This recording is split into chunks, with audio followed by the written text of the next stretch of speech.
일론 머스크가 인텔을 인수한다? 인텔은 1968년에 고든 무어와 로버트 노이스에 의해 설립된 미국의 다국적 반도체 제조 기업으로 반도체 기술의 발전과 함께 현대전자 산업의 중추적인 역할을 담당해왔다. 설립 초기 인텔은 메모리 반도체 제조를 주력으로 삼았지만 1971년에 세계 최초의 마이크로 프로세서인 4004를 출시하며 반도체 설계와 프로세싱 기술의 선도 기업으로 자리 잡았습니다. 이후 1980년대와 1990년대를 거치며 개인용 컴퓨터 PC 시장의 확대로 인해 인텔의 마이크로 프로세서 수요는 폭발적으로 증가했습니다. 특히 인텔 인사이드라는 유명한 마케팅 캠페인을 통해 인텔 브랜드는 세계적으로 널리 알려지며 가정과 기업에서 사용되는 컴퓨터의 중심 기술로 자리매김하였습니다. 인텔의 포트폴리오는 CPU에서 시작해 다양한 분야로 확장되었습니다. 전통적으로 마이크로 프로세서 CPU 시장에서 높은 시장 점유율을 유지해온 인텔은 코어와 제온 시리즈 프로세서를 통해 개인용 컴퓨터와 서버 시장의 선두주자로 자리 잡고 있습니다.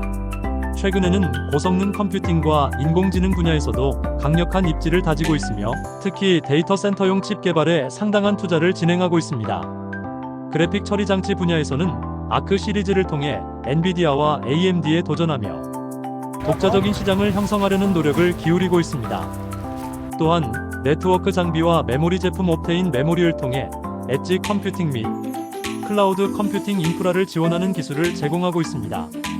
이러한 포트폴리오는 개인용 컴퓨터, 서버, AI, 사물 인터넷 장치, 통신 기술 등 다양한 산업군에서 인텔의 존재감을 드러내는 데 기여하고 있습니다. 하지만 최근 몇 년간 인텔은 치열한 시장 경쟁과 기술적 도전에 직면했습니다. AMD와 엔비디아와 같은 경쟁사들이 기술 혁신을 통해 시장 점유율을 빠르게 늘리는 동안 인텔은 생산 공정의 혁신에서 상대적으로 뒤처졌다는 평가를 받았습니다. 특히 7나노 공정 전환이 지연되면서 TSMC와 삼성전자와 같은 파운드리 기업들에 비해 기술적 우위를 상실하게 되었습니다. 이에 따라 인텔은 내부 제조 능력을 재정비하고 IDM 2.0 전략을 발표하며 파운드리 사업으로의 진출을 시도하고 있습니다. 이를 통해 반도체 생산의 경쟁력을 회복하고 외부 고객을 유치하려는 계획을 추진 중입니다. 재무적으로 인텔은 과거의 성공과 비교했을 때 상당한 도전에 직면해 있습니다. 2024년 기준 인텔의 연간 매출은 약 542억 달러로 2019년 720억 달러에 비해 큰 폭으로 감소하였습니다. 이러한 감소는 PC 시장의 축소와 경쟁사의 부상, 그리고 데이터 센터 시장에서의 점유율 하락과도 밀접한 관련이 있습니다. 영업이익률 또한 경쟁사 대비 낮아지고 있어 재정적 안정성을 유지하기 위한 추가적인 비용 절감 및 구조조정의 필요성이 대두되고 있습니다. 반면 인텔은 870억 달러에 달하는 시가총액을 기록하며 여전히 반도체 업계의 주요 플레이어로 자리하고 있습니다. 하지만 이는 과거 최고 시가총액과 비교해 상당히 감소한 수치로 시장에서의 기대치가 낮아졌음을 보여줍니다. 인텔은 현재 새로운 CEO의 리더십 아래 조직 재정비와 기술 혁신을 통해 반등을 모색하고 있습니다. 파운드리 서비스 확장을 포함한 IDM 2.0 전략과 함께 고성능 반도체 개발에 막대한 투자를 단행하고 있으며 이를 통해 주요 기술 영역에서 경쟁력을 회복하고자 합니다. 또한 지속적인 R&D 투자와 인공지능 및 클라우드 컴퓨팅과 같은 신성장 동력 발굴에 주력하고 있습니다. 그러나 이러한 전략이 성공하기 위해서는 경쟁사와의 기술 격차를 줄이고 생산 공정에서의 혁신을 달성하며 고객 신뢰를 회복하는 것이 필수적입니다.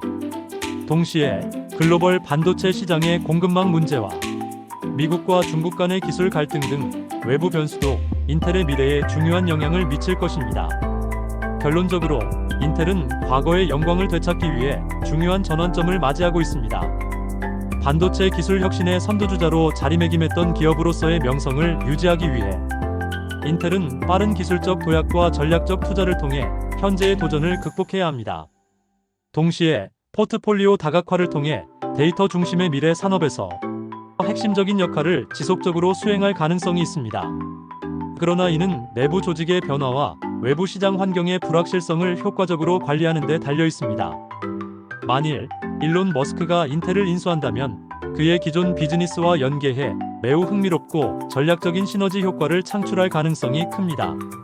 일론 머스크는 테슬라, 스페이스X, 스타링크 등 다양한 혁신 기업을 운영하며 각각의 비즈니스가 첨단 기술과 데이터 처리에 크게 의존하고 있습니다. 인텔의 반도체 설계 및 제조 능력을 이러한 비즈니스에 통합한다면 여러 가지 이점과 함께 중요한 변화가 발생할 것입니다. 먼저 수직 계열화를 통해 각 사업 분야에서의 효율성을 극대화할 수 있습니다. 테슬라의 경우 자율주행 차량 기술에서 매우 중요한 역할을 하는 AI 칩 개발에 있어 인텔의 기술과 생산 역량을 활용할 수 있습니다. 예를 들어 테슬라는 현재 자율주행 기술을 위해 자체적으로 설계한 칩을 사용하고 있지만 인텔과의 협업을 통해 더 최적화된 전용 칩을 설계하고 이를 대량 생산하는 것이 가능해질 것입니다. 이는 테슬라 차량의 자율주행 능력을 더욱 개선시키고 원가 절감을 가능케 하여 가격 경쟁력까지 강화할 수 있는 중요한 전략적 이점이 될 수 있습니다. 스페이스X와 스타링크 역시 인텔의 고성능 반도체 기술을 통해 우주 탐사와 위성 인터넷 서비스에 필요한 컴퓨팅 능력을 대폭 강화할 수 있습니다. 이는 인공위성의 성능을 높이고 데이터 처리 속도를 증가시킴으로써 더 효율적인 통신 네트워크 구축을 가능하게 할 것입니다. 또한 인텔을 통해 일론 머스크는 포트폴리오를 확장하고 기존 비즈니스 외에도 반도체 산업에 진입하여 새로운 성장 동력을 확보할 수 있습니다. 인텔은 CPU, GPU, 서버용 칩 등에서 강력한 기술적 기반을 보유하고 있으며 이를 통해 테슬라, 스페이스X, 스타링크 외의 산업으로도 확장이 가능해집니다. 특히 인텔의 서버 칩 기술은 AI 연구와 데이터 센터 운영에 필수적인 자원이 될 수 있습니다. 테슬라 차량에서 수집된 방대한 데이터를 처리하고 이를 자율주행 알고리즘에 반영하기 위해 대규모 데이터 센터를 운영해야 하는데 인텔의 기술은 이러한 과정을 더욱 효율적으로 만들 것입니다.